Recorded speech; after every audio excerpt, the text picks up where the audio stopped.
why trade the Mack now for last draft or next year's draft? Well, first of all, I'd like to wish Khalil well. He was a great player for us, a great person, a great teammate.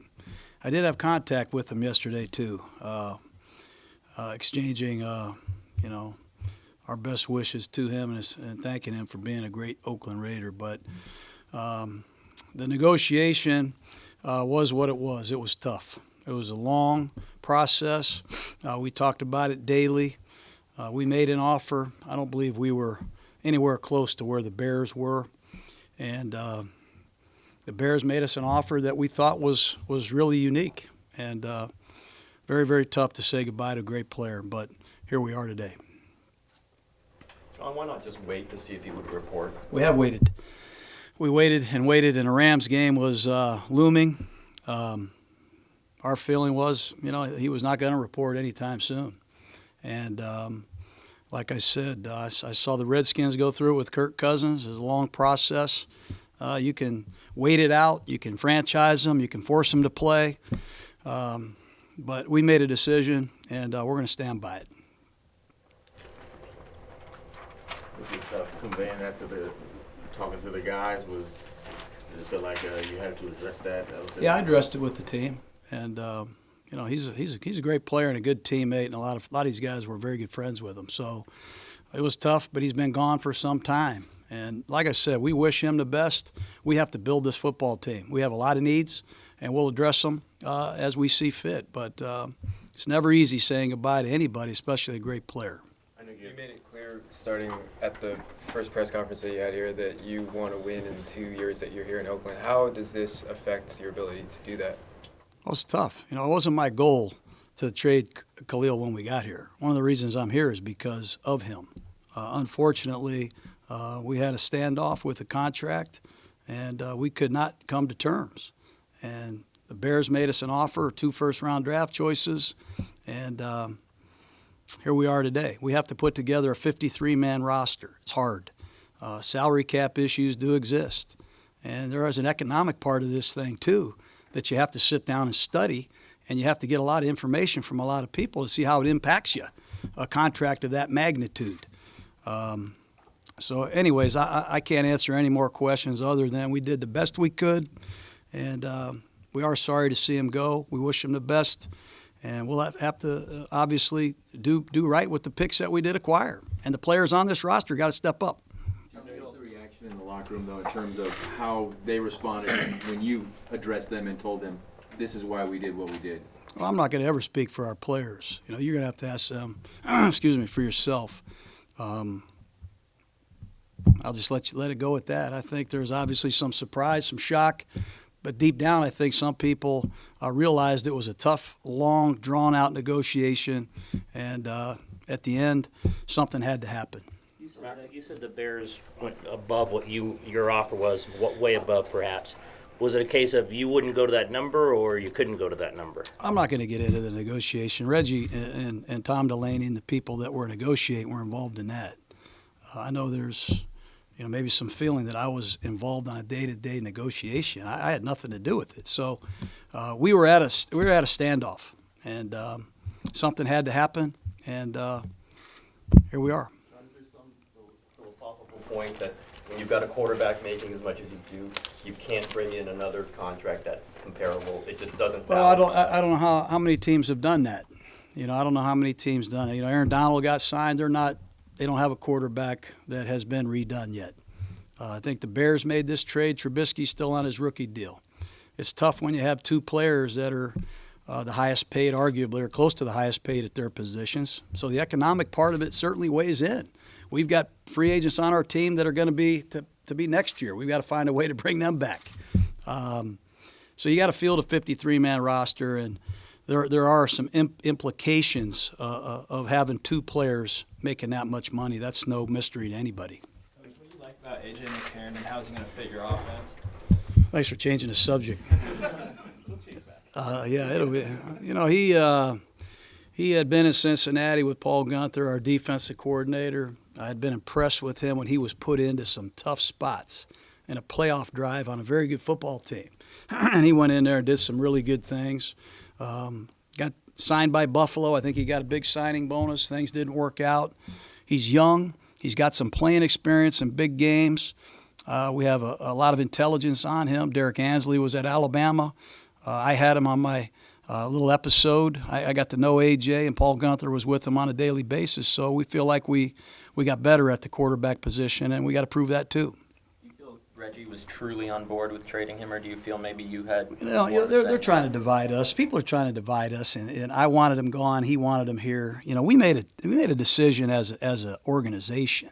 Mark Davis, Tom Delaney, we all got the information, and we made a decision together. And I'll just say what he said. I read what he said yesterday. It's a decision that we all came to. Given Reggie seemed to indicate the last formal offer or exchange of offers might have been in February, was there a misread of the situation, though? If this was not going to be a deal you could make, why not make that decision in February, March, and trade him in April?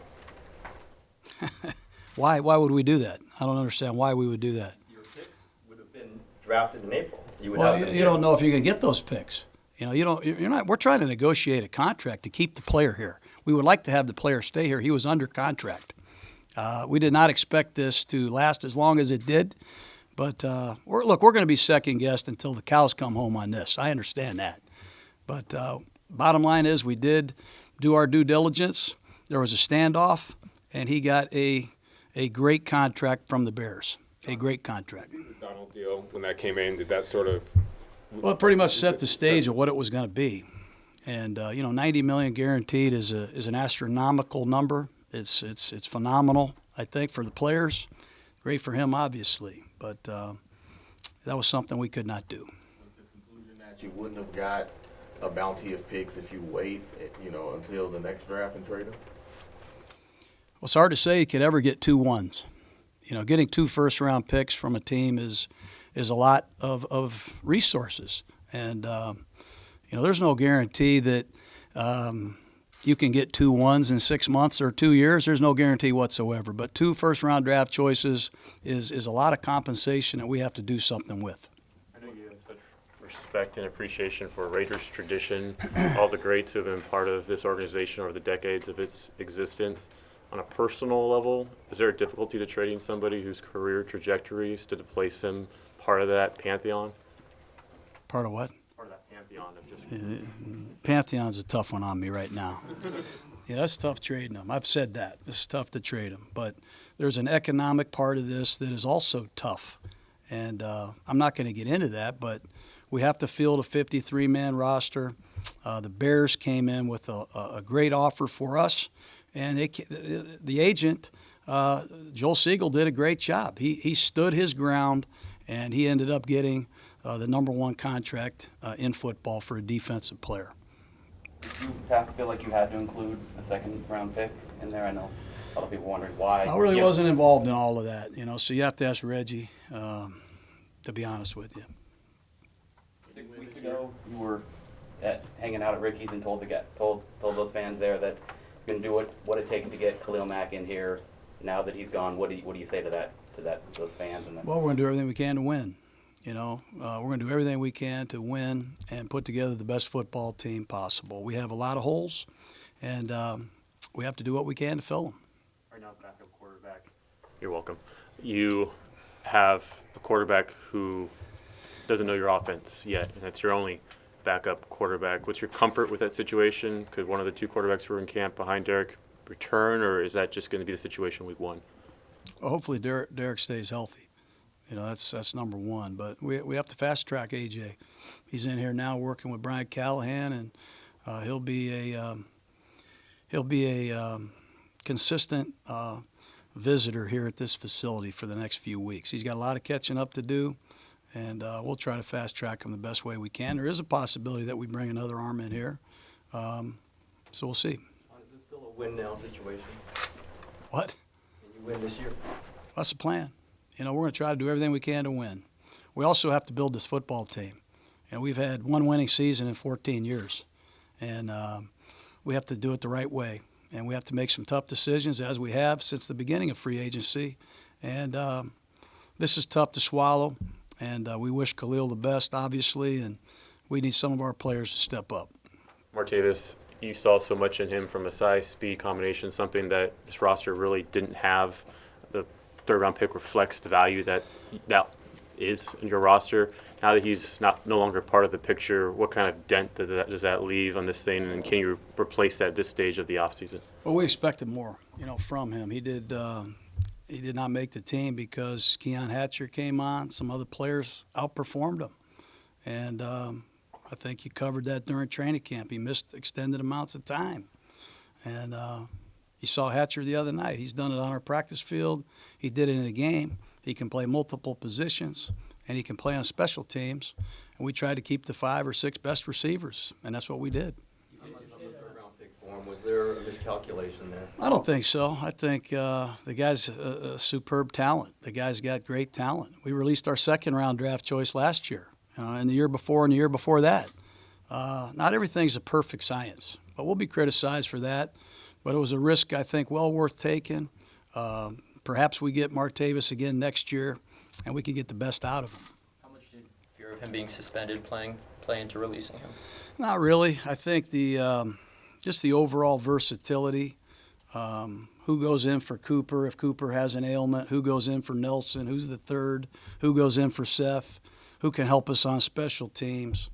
Keon outperformed him, and for that reason, we're keeping Keon Hatcher. Did Keon win a roster spot on the last night? Probably Or he did, caught yeah. your eye before then? I probably would have got thrown out of the airplane if we not kept Keon after that game, but he had kept our eye. He had a great offseason. He's under the radar. He's undrafted. Practice squad a year ago. Caught a lot of touchdown passes at Arkansas. But when you put him in a game, he converts third downs. He can make big plays. And we're happy to have him aboard. Enough pass rush on your roster right now. What's that? Enough pass rush. Yeah. Well, we'll see. There's other ways to get to the passer. There's other ways to get to the passer besides just a 4-man rush. And somebody's got to step up. It's Arden Key's time. Bruce Irvin has to step up. Perhaps that means more blitzing. We'll have to see. 2 more guys, 2 more. You have one of the older rosters. Do you like a veteran roster, or do you want to get younger as you move along? Well, we're getting these draft choices. We're trying to hit on the draft. We're trying to draft and develop. Obviously, the last 3 draft classes we haven't got a lot of production out of yet. I don't think there's anybody left from the 13 draft. But 15, 16, 17, not much production at all. And with that being said, you got to fill holes. And sometimes you got to fill those holes in free agency. And some of the guys that are free agents are a little bit older. So that's one of the reasons why I think we're a little bit older than some teams. But we do have some good veteran players, some good veteran leadership, and we're anxious to get started. Why were the 2 waiver claim tackles made? What was appealing about them? Well, Murray, had some good preseason film. He's got some range. I think he could be a swing tackle. Clemmings played at Washington, had some starting experience, a little more seasoned game experience, tough guy. Look, these are not lifetime contracts. These are opportunities for us to look at some other linemen to perhaps improve us in the 8th and 9th spot. We need better depth, more consistent depth, and that's what we're trying to find. Was Chris Warren's knee injury and surgery something that could have been avoided if he ran less this preseason? What's that? Yeah, probably. That's my fault also on that. But we did want to feature Warren, and I think, I don't know this for sure, I think he won the preseason rushing title. But what a story he has been. He came from obviously nowhere, the rookie minicamp, to potentially earning a roster spot. He'll be a guy that is going to be worth keeping an eye on next year. Mario Edwards was another one of the second-round picks that's no longer on the roster. What was deficient in his play that led to him off the roster? Well, he has some opportunities, obviously, in that last preseason game and in the 3 other games to emerge. P.J. Hall, Maurice Hurst came in and really took over at the inside pass rushing position. We tried him as a 6 technique. We felt like we were better off letting him find another opportunity and us going with the guys that outperformed him.